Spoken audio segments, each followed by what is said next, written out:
बालरोग तज्ञ म्हणून लहान मुलांसाठी आवश्यक असणारी सुविधा या सरकारी रुग्णालयांमध्ये उपलब्ध का नसते, यावर एकदा प्रकाश टाका. तर नांदेडचं शासकीय रुग्णालय असू द्या किंवा कुठलंही रुग्णालय असू द्या, हे जे शासकीय वैद्यकीय महाविद्यालय, आपल्याकडे सगळ्यात पहिली गोष्ट आपण एक समजून घेतली पाहिजे की ही सगळी रुग्णालये यांच्यावर प्रचंड कामाचा ताण आलेला आहे. जर त्यांची कॅपॅसिटी ही समजा 10 रुग्णालय उपचार करण्याची असेल तर त्यांच्याकडे 20 रुग्णालय, म्हणजे क्षमतेपेक्षा दुप्पट त्यांच्याकडे रुग्ण येत आहेत. ही पहिली गोष्ट. आणि दुसरी गोष्ट काय होतं की आपल्याकडे आरोग्य व्यवस्थेमध्ये प्राथमिक आरोग्य केंद्र, पहिले उपकेंद्र, त्याच्यानंतर प्राथमिक आरोग्य केंद्र, त्याच्यानंतर ग्रामीण रुग्णालय, त्याच्यानंतर जिल्हा रुग्णालय आणि यांच्या बरोबरीने कॉटेज हॉस्पिटल्स, इतर कामगार विम्याचे हॉस्पिटल्स, अशी शासनाची अवाढव्य ही जी यंत्रणा आहे ही अस्तित्वात आहे. पण आणि याच्यातून स्क्रीन होऊन फक्त गरज असलेली रुग्ण ही जिल्हा रुग्णालय आणि वैद्यकीय महाविद्यालयांमध्ये जायला हवी असं अपेक्षित आहे. पण असं कुठेही होत नाही. त्याचं सगळ्यात महत्वाचं कारण या सगळ्या सिस्टम मध्ये रुग्णालये यांच्यावर प्रचंड कामाचा ताण आलेला आहे. जर त्यांची कॅपॅसिटी ही समजा 10 रुग्णालय उपचार करण्याची असेल तर त्यांच्याकडे 20 रुग्णालय, म्हणजे क्षमतेपेक्षा दुप्पट त्यांच्याकडे रुग्ण येत आहेत. ही पहिली गोष्ट. आणि दुसरी गोष्ट काय होतं की आपल्याकडे आरोग्य व्यवस्थेमध्ये प्राथमिक आरोग्य केंद्र, पहिले उपकेंद्र, त्याच्यानंतर प्राथमिक आरोग्य केंद्र, त्याच्यानंतर ग्रामीण रुग्णालय, त्याच्यानंतर जिल्हा रुग्णालय आणि यांच्या बरोबरीने कॉटेज हॉस्पिटल्स, इतर कामगार विम्याचे हॉस्पिटल्स, अशी शासनाची अवाढव्य ही जी यंत्रणा आहे ही अस्तित्वात आहे. पण आणि याच्यातून स्क्रीन होऊन फक्त गरज असलेली रुग्ण ही जिल्हा रुग्णालय आणि वैद्यकीय महाविद्यालयांमध्ये जायला हवी असं अपेक्षित आहे. पण असं कुठेही होत नाही. त्याचं सगळ्यात महत्वाचं कारण या सगळ्या सिस्टम मध्ये डॉक्टरांच्या जागा, सगळ्या परिचारिकांच्या जागा या मोठ्या प्रमाणावर रिक्त आहेत. वैद्यकीय महाविद्यालयांचं जर तुम्ही उदाहरण घेतलं तर आज 44% अध्यापक, प्राध्यापक, काम करणारी तिथली जी डॉक्टर मंडळी आहे त्यातले 44% डॉक्टरांच्या जागा रिक्त आहेत. म्हणजे मंजूर पदांपेक्षा भरलेली पदं रिकामी आहेत आणि त्याही 44% रिक्त आहेत.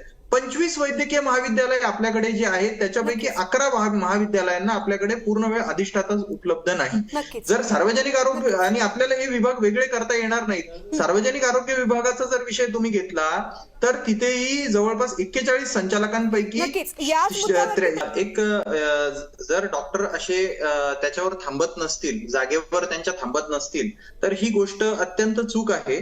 पण मला असं वाटतं की याच्यावरती पहिली गोष्ट आपण एक समजून घेतली पाहिजे की तुम्ही एक अभ्यास करा की जे काही डॉक्टर शासकीय सेवेमध्ये काम करतात, मी याच्यामध्ये डॉक्टरांची बाजू घेत नाहीये, मी परत एकदा सांगतो की जर डॉक्टर शासकीय सेवेत असतील आणि ते थांबत नसतील तर ते चूक आहे.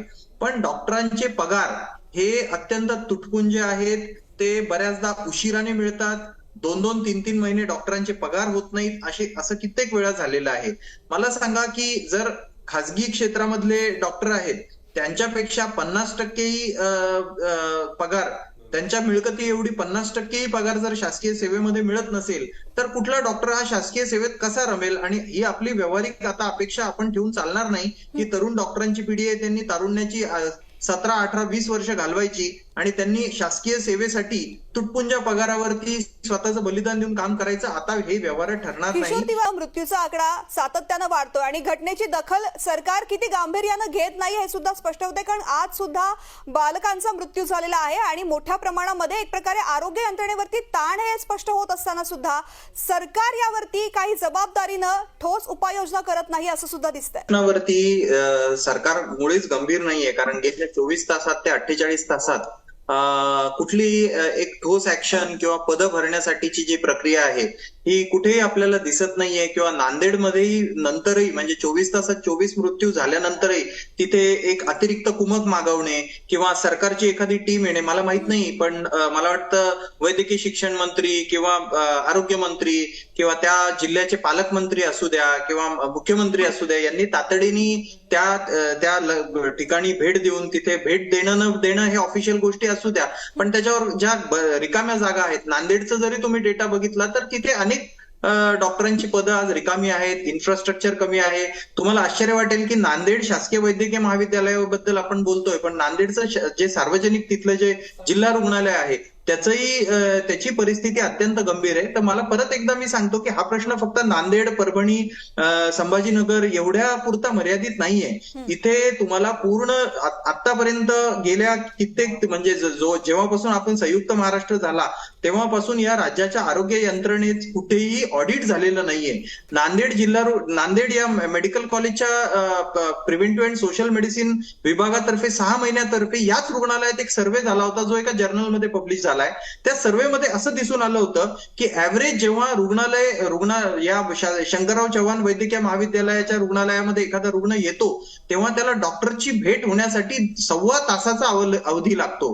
म्हणजे 75 मिनिटाचा अवधी त्या डॉक्टरची भेट होण्यासाठी त्याला लागतो. मला वाटतं की जर इतका वेळ जर प्रत्येक रुग्णाला लागत असेल तर तिथे डॉक्टरांची अजून गरज आहे स्पष्ट असतानाही इतक्या मोठ्या प्रमाणावर या जागा रिक्त आहेत. ते मागे आता आरोग्य विभागाने पण परीक्षा घेतली पण त्याच्यात पेपर फुटला, भ्रष्टाचार झाला, अनेक गोष्टी आहेत. म्हणजे एकतर कमी निधी, रिक्त जागा आणि त्याच्यामध्ये भ्रष्टाचार, अशा तिहेरी संकटामध्ये मला वाटतं हे सार्वजनिक आरोग्य विभाग आणि वैद्यकीय शिक्षण विभाग या राज्याचा अडकलेला आहे. पहिली गोष्ट तर मला माझ्या या मुद्द्याकडे यायच्या आधी आता जे आपले सामाजिक कार्यकर्ते मला वाटतं प्रदीप पाटील खूप चांगले मुद्दे सांगतायत. पण मला त्यांचा मुद्द्याबद्दल मला एक सांगायचं आहे की वैद्यकीय महाविद्यालयांमध्ये फक्त शिकवण्याचं काम अपेक्षित नसतं आणि तिथे प्रयोगशाळा म्हणून काम होतं असं मुळीच अपेक्षित नाहीये. तिथे MD MS च्या विद्यार्थ्यांसोबत वरती एक खूप मोठी फळी कार्यरत असते आणि त्याच्यामुळे उलट विचारायचा होता की खरंच विद्यार्थी जरी प्रयोगशाळा म्हणून काम करत असले तरी त्यांच्यामध्ये देखरेख करणारे, त्यांना शिकवणारे तज्ञ असतात ना. हो नाही, ऐका हे बघा, मी स्वतः एक मेडिकल कॉलेज चालवतोय, मी 4 वैद्यकीय शिक्षणाशी निगडीत मी कॉलेजेस चालवतोय आणि स्वतः मी माझ्या रुग्णालयामध्ये MBBS नंतरचे कोर्सेस गेली 10-12 वर्ष चालवतोय पोस्ट ग्रॅज्युएशनची. तर पोस्ट ग्रॅज्युएशन करत असताना त्यांच्यावरती प्रोफेसर्स, लेक्चरर्स, रीडर्स अशी देखरेख करणारी एक खूप मोठी यंत्रणा काम करत असते आणि म्हणून कॉम्प्लिकेटेड केसेस ज्या असतात, ज्या गुंतागुंतीच्या केसेस असतात, मी स्वतः KEMचा विद्यार्थी आहे, म्हणजे MBBS आणि MD. त्याच्यामुळे या वैद्यकीय महाविद्यालयांमध्ये आवर्जून कॉम्प्लिकेटेड केसेस पाठवले जातात कारण तिथे जास्त मंथन करून विचारपूर्वक काम केलं जातं. म्हणून आपण याच्याकडे कुठेही प्रयोगशाळा म्हणून बघता कामा नये कारण तिथे MD MS चे डॉक्टर हे फक्त खालच्या पातळीवर काम करत असतात सगळे.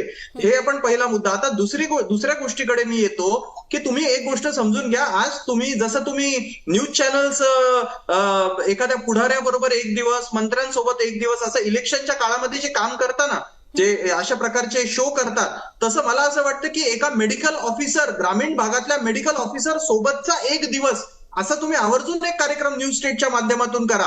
एक लक्षात घ्या की ज्या तुम्ही PHC किंवा सब डिस्ट्रिक्ट हॉस्पिटल मध्ये या जो मेडिकल ऑफिसर असतो त्याला पगार किती असतो हे तुम्हाला माहिती आहे का? 50 आणि 60 हजार रुपये. अहो, जिल्हा परिषद शिक्षकाला साध्या 4 तास शिकवण्यासाठी आज 75,000 आणि 1 लाख रुपये पगार आहे. तिथे 60-70 हजारावर हा डॉक्टर जेव्हा काम करत असतो तेव्हा त्याला दिवसभर, मला सांगा तुम्ही कुठलं एक मला रुग्णालय सांगा, ग्रामीण रुग्णालय किंवा सब डिस्ट्रिक्ट हॉस्पिटल जिथे महिलांची राहण्याची सोय आहे आणि डॉक्टर महिलांची राहण्याची सोय आणि त्यांच्यासाठी चांगले स्वच्छ शौचालय आहे असं एक रुग्णालय तुम्ही मला दाखवा. तर या सगळ्या डॉक्टरांना तिथे प्रचंड राजकीय दबावाला आणि मी म्हणेल की राजकीय दहशतवादाचा तिथे सामना करावा लागतो. मला एक गोष्ट सांगा, तुम्ही परवाही बघितलं की नांदेडच्या शासकीय वैद्यकीय महाविद्यालयामध्ये तुम्हाला त्या डीन कडून शौचालय स्वच्छ करून अशी कुठली यंत्रणा 2 दिवसात सुधारली आणि कुठले रुग्ण मरण्याचे थांबले? मला सांगा, 25 वर्ष 20 वर्ष एखादा महाराष्ट्रात पहिला आलेला विद्यार्थी आहे, त्याच्या सोबतची मुलं सिलिकॉन व्हॅलीमध्ये लाखोंनी कोटींनी पगार हे करतायत. तुम्हाला माहिती की कोकणामध्ये आज कुठलेही मेडिकल ऑफिसर हे पोस्टिंग घ्यायला तयार नाही कारण कित्येक लोकांना तिथे मारहाण, तुम्ही मेडिकल ऑफिसर्सवर मारहाणीचे किती प्रकार झालेले आहेत हे तुम्ही काढा. तिथे नुसता गोंधळ आणि राजकीय दहशतवाद माजलेला असतो कोणी आणि मीटिंग्स. इथे तुम्हाला सांगतो, सार्वजनिक आरोग्य विभागामध्ये उपचाराआधी जर मिनिस्टर आले असतील तर त्यांच्या मागे तुम्हाला 3 दिवस धावावं लागतं. मिटिंग्सवर मिटिंग्स. या मिटिंग्स मधून नेमकं निष्पन्न काय होतं हे कोणालाही माहित नाहीये. म्हणून मी परत एकदा सांगतो की MBBS झालेल्या मुलांनी तुमच्या दबावाखाली तुमच्या शिव्या खायच्या मेडिकल ऑफिसर डॉक्टर म्हणून आणि तुटपुंजा पगारावर 60-70 हजारावर त्यांच्या आयुष्याची राखरांगोळी या तुमच्या पूर्ण अनऑर्गनाइज सिस्टम सारखी करायची, असं आता येणारी पिढी करणार नाही. मागच्या पिढीने केलं असेल याला उत्तर. 17,000 पदं का रिक्त राहतात? अमेरिका, USA, न्यूझीलंड, UK या चार देशांच्या ग्रामीण भागातल्या आरोग्य यंत्रणा या भारतातल्या डॉक्टरांनी एका करंगळीवर तोडून धरलेल्या आहेत. का हो देश सोडून त्यांना तिकडे जायला हौस आहे? इथे आपले आई वडील सोडून का जात असतील ते इथे? का आपल्याकडे सरकारी डॉक्टर येत नाहीत? 17,000 जागा आपल्या का रिक्त राहतात? याच्यावर कधी आपण संशोधन केलंय का? हे मला या शासकीय यंत्रणेला आवर्जून विचारावं वाटतं. की त्या तुम्हाला माहितीये का, नांदेड रुग्णालयामध्ये स्वीपर्सच्या पोस्ट 50% रिकाम्या आहेत. ह्या 50% रिकाम्या पोस्ट ह्या भरण्याची जबाबदारी डीनवर नसते. अहो, डीनला मिनिस्टर समोर बसण्याची पण सोय नसते. माहितीये का तुम्हाला? कोणी काही, डीन हा अत्यंत प्यादा छोटा एक भाग असतो त्या सिस्टमचा. त्याचा काहीही संबंध नसतो त्याच्याशी. फक्त वरून आलेला आदेश ऐकायचं, होय सरकार म्हणायचं आणि उभं राहायचं. एवढीच या पूर्ण सिस्टम मध्ये एका डॉक्टरला, डीनला हे आहे. मी स्वतः सगळ्या सिस्टमचे जवळून बघितलेला म्हणून अत्यंत जबाबदारीने सांगतो. तुम्ही मिनिस्टरच्या बंगल्यांवर जा, किशोर तिवारीजी, मिनिस्टरच्या बंगल्यांवर जा आणि तिथे डीनला आणि या सगळ्या प्राध्यापकांना कशा प्रकारची तुम्ही ट्रीटमेंट मिळते हे बघा.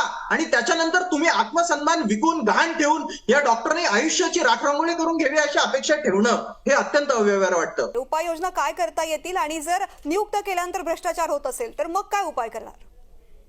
उपाययोजना याच्यासाठी खरं तर अत्यंत सोप्या आणि सहज आहेत. की हा विभाग जोपर्यंत भ्रष्टाचार, म्हणजे काय होतं की आरोग्य क्षेत्राची, खरं तर आरोग्य क्षेत्र, सार्वजनिक आरोग्य, या वैद्यकीय शिक्षण विभाग यांचे प्रश्न सोडवणे अत्यंत सोपं आहे.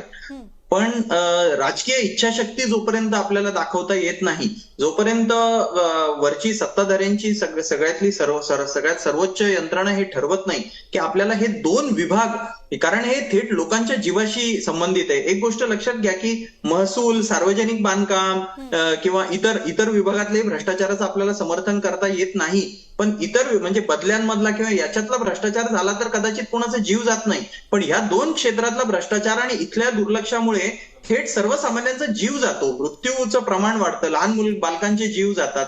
तर मला वाटतं की सत्तेच्या म्हणजे पूर्ण त्या वर्तुळातून बाहेर येऊन एक माणूस म्हणून जोपर्यंत आपले सत्ताधारी विचार करत नाहीत की या दोन विभागांना तरी आपण भ्रष्टाचारातून बाहेर ठेवू आणि राजकारणाच्या पलीकडे जाऊन आपण ह्या सिस्टम्स आपण सुधारू आणि आपण याच्यासाठी अकाउंटेबल आहोत, आपण याच्यासाठी जबाबदार आहोत, असं ते जोपर्यंत ठरवत नाहीत आणि वरच्या शिरस्थ पातळीवरचा जोपर्यंत भ्रष्टाचार याच्यातला थांबत नाही, तोपर्यंत मला तरी ही व्यवस्था सुधरेल असं काही वाटत नाही.